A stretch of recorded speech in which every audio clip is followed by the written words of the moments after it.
ያገባኝ ስትል ትንሽ አታፍርም? ምን ተፈጥሮ ነው ትለኛለህ ወይ? እንዴ ይሁን ነገር ብላት እንጂ ዝም አላችሁ እኮ። አልገባኝም። ቆይ ምን ማለት ነው አሰናብቱኝ ማለት? እንዴ ማቆየት ካልፈለገች እኮ በግድ ማቆየት የለብንም። ግን እኮ የዚህን ቤት የመጨረሻ ውሳኔውን መወሰን ያለበት ወንድሜ ነው። አንቺ ወሳኟ እንደሆንሽ እንዳይሰማሽ ብዬ ነው። አጸደ ማደር ድንገት ተነስተሽ ከዚህ ቤት መውጣት ፈለግሽው ለምን? ሰላም ጤና ይስጥልኝ ውድ ተመልካች፣ እንዴት ናችሁ? ደህና ናችሁ ወይ? ሁሉ ሰላም ሁሉ መልካም ነው። ዛሬ እንግዲህ የሀብል ድራማ ክፍል 4ን እየላችሁ መጥቻለሁ። ሀብል ድራማ ክፍል 4 እንግዲህ በጣም በሚገርምና በሚያሳዝን ነገር እየተበጣበጡ ነውና እንግዲህ ማደርን ከቤት አትውጪ፣ እቃሽን ይዘሽ ወደ ክፍልሽ ግቢ ብሏታል አዝራ። ምክንያቱም እንደዚህ ያለበት ምክንያት ምንድነው? ለምንድነው? የአዝራ እህትም በጣም እንግዲህ እያለቀሰች ነው። እዚህ ቤት እየተበጣበጠው እኛ እቺ አዲሷ ሙሽራ ወደ ቤት ከመጣች በኋላ ነው ቤታችን እየተበጠበጠ እያለው ምክንያቱ ምንድነው ብላ በጣም እንግዲህ እየተናገረች ነው።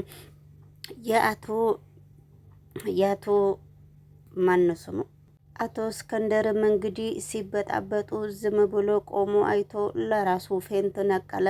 ምንድነው እየወረደብኝ እያለ ነው እንግዲህ አቶ እስከንደር።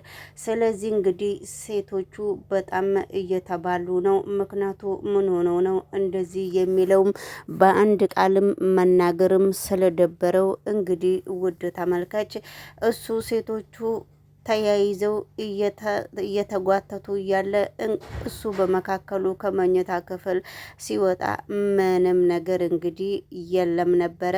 ስለዚህ ሚስቱም እዛ ቁጭ ብላ እንደ ጭንቅላቷን እንደታረደች ዶሮ ስትንደፋደፍ ምንድነው ችግሩ ብሎ በየአንዳንዱም እንግዲህ ባሌ ነው ውሃም ጭልኝ እደፋበታለሁ እንዲድን ምናምን እያለች ከዛ በኋላ ደግሞ ተሰብስበው እንደ ስብሰባ ነገር ሲያረጉ ችግራችሁ ምንድነው? አንቺም ከቤት የምትወጪበት ችግርሽ ምንድነው? ለምንድነው? ስለ አዲሷ ሙሽራም ስላልተመቻችሁም ሰምቻለሁ። እናንተ ምንድነው የሚያገባችሁ የማያገባችሁ ነገር ውስጥ የምትገቡት? እኔ እረፍት መውሰድ የለብኝም ወይ? ስለዚህ እንግዲህ ያገባትም ሙሽራዋም ሙሽርቱም ምንም ነገር አንቺ ዝም ብለሽ ለ6 ወር እንኳን አንድ ጊዜ እረፍት አተሳጭም ወይ? ችግርሽ ምንድነው እየተባለ ነው። እንግዲህ ውድ ተመልካች ሰላም ጤና ይስጥልኝ። የተከበራችሁና የተወደዳችሁ የኔ ቻናል ቤተሰቦቼ ይሄንን ቻናል ሰብስክራይብ እና ላይክ እያረጋችሁ እንግዲህ ይሄን ቻናል ከፍ እያረጋችሁ አበረታቱኝ ማለት ነው። አቶ መዝራ እንግዲህ ከውጭ እንኳን ወደ ቤት ሲመጣ መፍት የለውምና መግባት ይቻላል እንዴ ብሎ ሚስቱን ሲጠይቃት አይ ግባ አትግባ ብልክም ትገባለህ እኮ። ስለዚህ እኔ የምለውና የምናገረው ነገር የሚሰማኝ ሰው እስከሌለ ድረስ ብትገባ ምንም ችግር የለውም። ግዛይ ባለቤቴ አይደለክማ አይደለ ግዛይ ባለቤቴ ነኻ። ስለዚህ እንግዲህ አሁን እኔም አንዳንድ ነገር ማለት እፈልጋለሁ። ጋሼ እኮ እኔና አንተ ዝም ብሎ ለግዛይ ባለቤታችን ሚስትና ባለ እንደሆነ አያቅምና አሁን እንግዲህ እቺ እህቱ በየአንዳንዱ ተነግረዋለች የሱ ልጅ። ስለዚህ እህትህ ደግሞ አባትክ በየአንዳንዱ ስለምትነግረው ለነገሩ ቀስ በቀስ ብለን አሁን ብናስረዳውስ ምን ችግር አለው? እኔ እናንተ ህጋዊ ባል እንዳልሆን ብላ ስትጠይቀው ነበረ። አይ ህጋዊ ባል እንዳልሆንና እንደሆነ እንዴት አወቅሽ አንቺ? እሷ እኮ የቤት ሰራተኛ ነች። የቤት ሰራተኛ እስከሆነች ድረስ ደግሞ ብዙ ነገር ከቡና ቤት ነው እየተገኘችው። ህይወቴን ልታበላሽ ትችላለች። እኔና አንቺ አብረን ነው የምንዘልቀው። እንደዚህ አይነት ነገር አትናገሪ። ዝም ብለሽ እንደዚህ አይነት ነገር ባታወሪ በጣም ደስ ይለኛል። ለነገሩ ለጊዜይም ብንገናኝ እኔና አንቺ ለጊዜይም ብንገናኝ ነገሮቹ አንቺና እኔ እንዳልን ብቻ ሳይሆን እግዚአብሔር እንደፈቀደው ነው። ስለዚህ አሁን አንቺ ዝም ማለት አለብሽ እንጂ ዝም ብለሽ ለአባቴ ማውራት የለብሽም ብሎ እሱም መልስ ሲሰጣት ነበረ። ስለዚህ እሷ የቡና ቤት ሰራተኛ እንደሆነች እንዴት ነው እያወቅከው ስል የእኛ ቤት መቼም ጉድ ነው፣ ቀስ በቀስ በየአንዳንዱ የእኛ ቤት ጉድ ይወጣል ብላ እንግዲህ ሀብል እያሰበች ነው። እንግዲህ በስተመጨረሻ ላይም የእስከንደር ባለቤት የተባለችው እናንተ መቼም ጉደኞች ናቸው፣ ገና በየአንዳንዱ እዚህ ቤት ውስጥ ያላችሁ ሁላችሁም ገና የእናንተ ጉድ ይወጣል ብላ ስትናገር ነበረ። እሷ እንደዚያ ብላ ስትናገር ምንም በየአንዳንዱ ያለ ጉድ የለም፣ እኔ ደግሞ እስከንደር ህጋዬ ባል ስለሆነ የኔ ህጋዬ ባል ነው፣ ግን አንቺ ያንቺ ነገር ያስፈራል ብላ ስትነግራት ነበረ። የኔ ነገር ምንድን ነው የሚያስፈራው ብላ ስትጠይቃት ቅድምን ማደርን ነይ እቃሽን ውሰጂና እኔ ውጪ ስላት አንቺ ደግሞ እቃሽን ይዘሽ እንዳትወጪ የትም መሄጃ የለሽም ብለሽ ወደ ቤትሽ እንደገና ደግሞ ወደ ቤትሽ እና ወደ ህይወትሽ ልትመለሻት ስትሞክሪ ነው።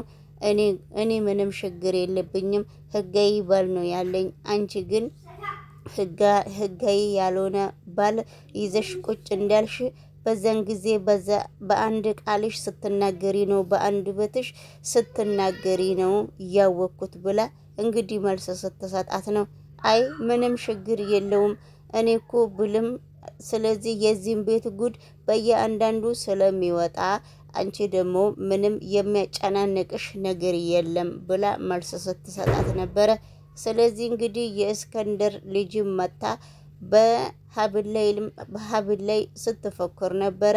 አንቺ ደግሞ ስለዚህ ድሮንም ኬት እንደ እናትሽ ኬት ጎትታ እንዳመጣችሽ በግዴታ የወንድሜ ሚስት ለማድረግ በጣም እየሞከረች ነው። የወንድሜ ሚስት ማህደር ነች እንጂ አንቺ አይደለሽም፣ ከወደ መጣሽበት ትመለሻለሽ ብላ ስትነግራት ነበረ። ወይኔ በዚህ ሰበብ ነው ይሄ የዚህ ቤት ጉድ በየአንዳንዱ አያልቅም፣ ምን ጉድ ነው ብላ የተናገረችው ሀብል በዚህ ጉዳይ ላይ ነውና እንግዲህ ውድ ተመልካች እዚህ ጋር በጣም ነገሮቹን እያዘበራረቁ ነው።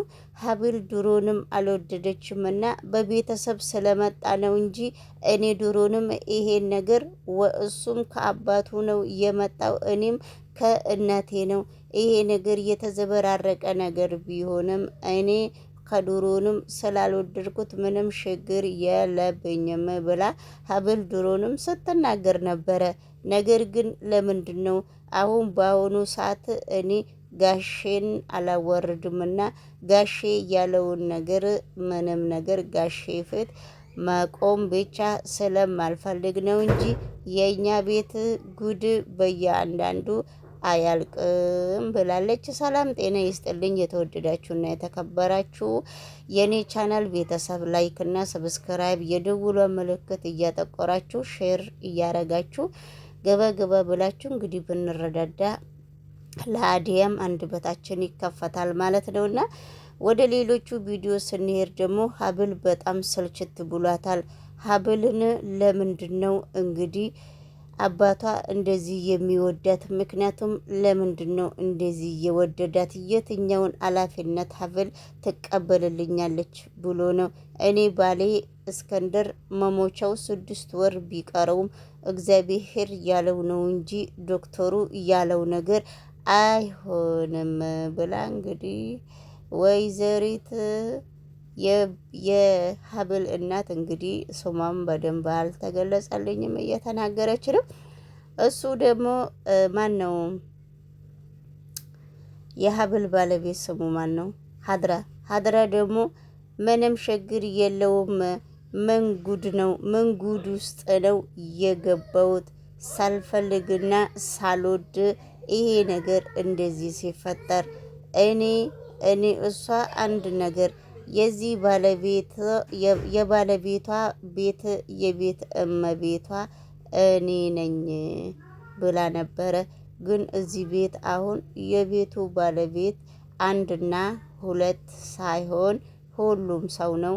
ስለዚህ እንግዲህ የእስከንደር ልጅም ሙሽራዋ ከመጣች በኋላ ነገሩ የዚህ ቤት ነገር ትርምስምሱ ወጣ። እሷ እስከማትወጣ ድረስ ምንም ሰላምና ጤና የለም እያለች ነው። እንግዲህ ምን እንደሚደረግ አይታወቅም።